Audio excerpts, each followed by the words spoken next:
भारत की सबसे पुरानी हो गया खत्म।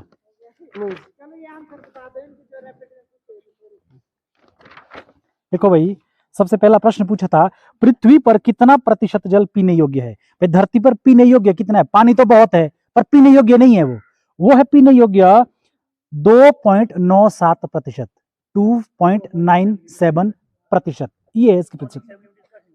हाँ, और विश्व की सबसे बड़ी जो नदी कौन सी है विश्व की? पूरी दुनिया, सतलुज नदी कहां से निकलती है?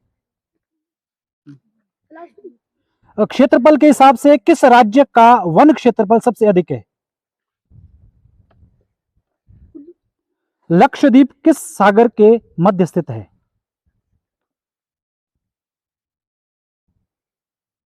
सागर का नाम बता भाई। अरब सागर। एक क्या है ना? एक है इसका, अरब सागर। सतलुज है ना? 5। चलो भाई अगला।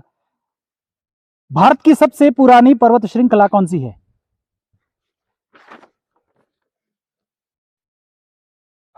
बात पूछो, खत्म हो गया क्वेश्चन। क्वेश्चन खत्म हो गया, अब जवाब ही नहीं दिया इसने। जाता है और हम 7वीं कक्षा में भी इसका एक अलग से जो विज्ञान में पाठ है, विश्व जल दिवस, जल के ऊपर है, तो उसके ऊपर आप पूरी जानकारी कि किस तरह से जो पानी है वो हमारे चारों ओर उपस्थित है, किन किन अवस्थाओं में है, और क्या क्या जो समस्याएं हैं उसके संरक्षण में हम सामना कर रहे हैं समस्याओं का, तो वो सारी चीज़ें हम पढ़ते हैं। 7th क्लास में हमने पढ़ा कि नहीं पढ़ा? तो आज जो ये हम दिन बना रहे हैं, इसका मतलब ये नहीं कि पोस्टर बना दिए, जीके क्वेश्चन कर दिए। हमने संकल्प लेना है, नल का खुला है तो उसको बंद करना है। कोई अगर ऐसे ही पीने का पानी का इस्तेमाल, कोई गाड़ी धोने के लिए, कोई पौधों में दे रहा है, उसको रोकना है, उसको समझाना है कि भाई पीने का पानी जो है बहुत कम है, सिर्फ 3% है। 100 में से 3 ml। अगर 100 ml पानी ही पूरी पृथ्वी का है तो सिर्फ 3 ml जो पानी है वो पीने के लिए है। आप खुद सोचिए कि आने वाले समय में जनसंख्या घटेगी कि बढ़ेगी? बढ़ेगी। और जो पानी की मात्रा है वो बढ़ रही है कि घट रही है? वो वैसे ही वैसे, उसमें कोई बदलाव नहीं है, ठीक है ना? तो हमें पानी को, पीने वाले पानी को खास करके बचाना है। पानी तो हमारे पास बहुत है, समुद्र में बड़ा भारी पानी है, बर्फ में बड़ा, क्या हम ये इन पानी का इस्तेमाल कर सकते हैं? तो इसीलिए सबसे मुख्य जो संकल्प है कि हमने पीने के पानी को बचाना है। तो कैसे बचाएंगे? जब हम इसका सदुपयोग करेंगे। वर्षा जल संग्रहण का उद्देश्य क्या है? ठीक है, रेन वाटर जो उसको जो संग्रहित करना है वर्षा जल को, उसका मुख्य मकसद क्या है? क्यों ये प्रोग्राम चलाया जा रहा है सरकार के द्वारा? उसका मुख्य उद्देश्य है कि मिट्टी के नीचे जो पीने योग्य पानी है उसके स्तर को बढ़ाना। तो उसका स्तर तभी बढ़ेगा अगर हम ये जल संरक्षण करेंगे। आपको पता है कि जो बंजर धरती है वहाँ पर जो वाटर टेबल होता है, जल स्तर होता है, भूजल, उसका स्तर नीचे होता है क्योंकि उसमें पानी रिसता नहीं है, ठीक है? और जो आपका दूसरा जो ये वन होते हैं, ये वर्षा जल को रिसने में मदद करते हैं कि नहीं करते? तो बंजर धरती की अपेक्षा जहाँ पर बैरन लैंड होती है, जहाँ पर कोई वनस्पति नहीं होती है, वहाँ पर पानी जो है उसको भी बहा लेता है और साथ में मृदा का भी अपर्दन होता है, क्योंकि जो मुख्य पोषक तत्व है वो तो मृदा के ऊपरी भाग में होते हैं, इसलिए वो बह जाते हैं।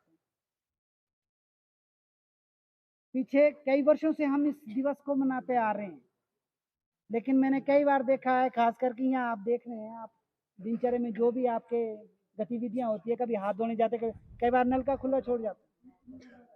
कई ऐसे गांव है जो लो हाइट में रहते हैं, नीचे उनको पानी नहीं मिलता। आपके पास चलो पानी की सुविधा है, नेचुरल जो प्राकृतिक स्रोत है उसकी भरपूर मात्रा है, तो इसका मतलब ये नहीं है कि आप इसका किसी भी रूप में इस्तेमाल कर सकते। हमें इसका सदुपयोग करना है। दूसरी बात, आज जब मैंने सुबह अनाउंसमेंट की कि ये गतिविधियाँ आपकी ली जाएगी, होगी स्कूल में, तो उसमें जो ये क्विज था, हाउस लीडर का काम होता है कि हमारे हाउस में कौन ऐसा बच्चा है जो क्विज में अच्छा है, उन बच्चों को आगे, ताकि आपका हाउस चमके। आपने ऐसे बच्चों को कई बार, मैं ये नहीं डिनाई नहीं कर रहा हूँ, अच्छा है, लेकिन तैयारी करके नहीं आए। जो आपको 2-3 घंटे का जो समय मिला था, वो कौन सी क्लास में पढ़ते हैं आप दोनों? 8th क्लास में पढ़ते हैं। और अगर ये 7वीं का जल वाला पाठ भी पढ़ते हैं, इसको अपने जीवन में उतारें। मतलब जो पानी को सुरक्षित करें, पानी को स्वच्छ रखें, इसका मतलब ये नहीं है कि नारा लिख लिया, मैं फर्स्ट आ गया, बस मैं हो गई जी मेरी जय जयकार, मैं जीत गया, या मेरे बन गए जी 12-17 नंबर बन गए, मैं फर्स्ट आ गया। इसका मतलब ये नहीं है। इसका मतलब इतना है कि आप इसको अपने जीवन में ढालो, तब ये सारा कुछ, आप एक एक्टिविटी के माध्यम से आप लोगों को समझाया जाना है, ये तब ये सारा कुछ किया। बोलने के लिए तो ऐसे भी हो सकता था, ऐसे ही बोल दिया आप लोगों को। अब जो आप लोगों की आज हुआ था नारा लेखन, नारा लेखन में जो तृतीय स्थान प्राप्त किया है, ये किया है महक ठाकुर, क्लास 8वीं, रोल नंबर 14, तृतीय स्थान प्राप्त किया है।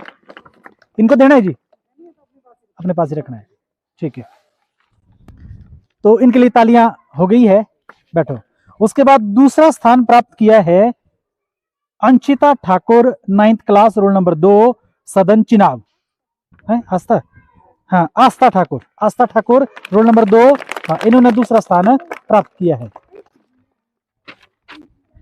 उसके बाद तीसरा स्थान प्राप्त किया है, हाँ पहला जो स्थान प्राप्त किया है सुमन, 9वीं कक्षा, सतलुज सदन, सुमन सतलुज, यार पकड़ इनको, नीचे गिर रहे हैं ये।